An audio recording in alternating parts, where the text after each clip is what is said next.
Yeah, I'll react to that, sure. Hey guys, how are you? My name is Connor. If you're new, that rhymed. I've been rhyming a lot unintentionally in my intros. Preemptive, like, the truth about British rain. Let's see, let's learn here. Rain, rain, rain. Us Brits endure it on 199 days of every year. That's 4 sodden days a week. It just doesn't seem fair. Ireland's so I've just come as to bad, the Lake right? District to find out why If the not great worse. British weather is amongst the wettest in Europe. This is the ideal vantage point to understand our weather. We're nearly 1,000 feet up in one of Britain's rainiest regions. Over there is the Irish Sea and beyond the Atlantic Ocean, and that's where all our rain comes from. Incredibly, much of the rain which ruins our summers began life 4,000 miles away in the Atlantic. Air collects moisture from the ocean, which in turn forms weather systems, which bring rain to the UK. Warm, damp air travels thousands of miles across the ocean, and it hits our hills. And I wonder if the Gulf Stream has something to do with it. travels I'm assuming thousands of that's, miles across the you know, ocean, and it hits our hills. And as the air is forced up, it cools down, forming clouds. Clouds are born when invisible water vapour in the atmosphere condenses into tiny droplets, which then falls to the earth as rain. And it's this rain that forms these mountain streams, which then feed the glorious lakes. The ancient Greeks had a theory that all of our rivers and lakes were fed by vast underground seas, and when you see all this water, whew, that's fresh. You can't really blame them.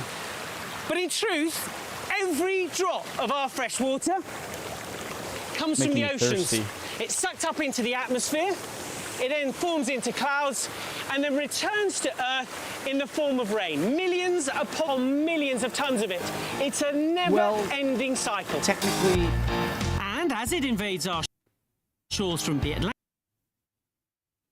never mind. Atlantic, it's the west. Yeah, what was the thing? The runoff, precipitation?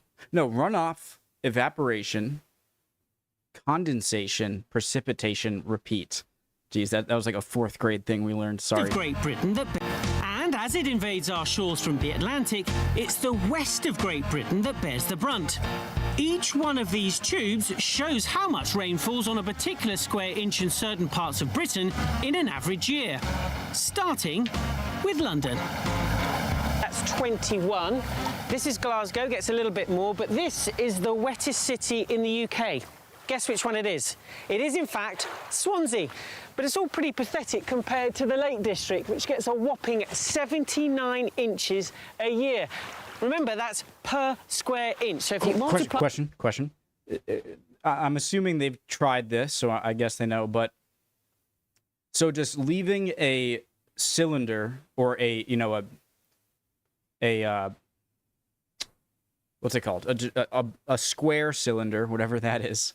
I wonder if for every, square inch cross section, every square inch, if every square inch gets similar amount of raindrops, or if it can vary, maybe not. It just came in my head. By that, by the area of the Lake District, Swansea, Glasgow and London, basically, it's a lot of rain.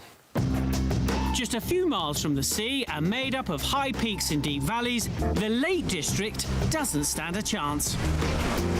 Well, you're almost guaranteed a soaking in the Lake District. It rains here, on average, 211 days a year.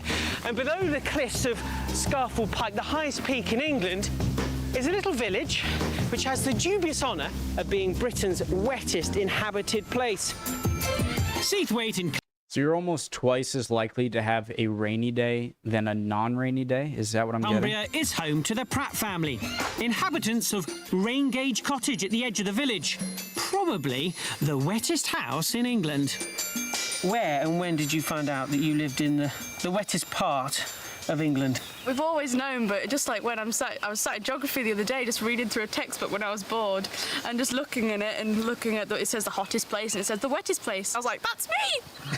Did you feel proud? I felt really proud. I felt so proud of myself. Why is it here Everything's so that it's green. so wet? The fells sort of draw the clouds down, and then you get the different change in temperature, and you get rain, lots of it. What's the worst period of rain you've ever had? Probably the floods in 2009, I think. This is flooding on a scale no one here can remember. Oh, Few Cumbria. could have imagined. Everyone in Cumbria remembers the floods of November 2009. I just remember it being rain for about 48 hours, torrential raining and not ever stopping, seeming relentless. For 3 days, heavy rain fell on already saturated ground, causing many of the county's rivers to break through flood defences. We managed to keep it out of the house, didn't we? But the road was hugely flooded. On the 20th of November, Seathwaite alone was pounded by 2.4 inches of rain in just 24 hours, an unwelcome national record. Isn't Cumbria in one of the more rather thin parts of Great Britain, or the main British Isle, with Scotland, Wales, and England on it? What is it, Northumberland, Tin and Ware, or I'm gonna butcher these names, guys, but I wonder if its thinness and has anything to do with getting more rain. Maybe because they're really close to the ocean. We're I okay don't as long know. as we're here. If we're here, we can protect the house. But if we're not, then usually we can't get home. When the water came last night, it was with such speed, such force, that nothing could stop it. In Cockermouth, just 30 miles north, water levels in the town reached 2.5 metres. That is the river at the moment, is the main street, is the river. As the emergency services struggled to rescue 500 people, PC Bill Barker tragically lost his life when the bridge he was warning motorists not to cross was swept away. Have you ever seen anything like these floods? Never. It was described by the Environment Agency as a once-in-a-thousand-year weather event. There have been reassurances that the worst of the weather has passed. But just 4 days Open ago, people. half the average rainfall for July fell on parts of Cumbria in only 24 hours, proving yet again that the power of the Great British weather should never be underestimated. Well, that was really sad there at the end. But clearly he was a really good man and trying to warn people, and that's terrifying. I'd appreciate any comments, guys. Hope you guys are doing well, or any answers to any of my questions. I'd really appreciate, and I will see you guys next time. All right, bye, guys.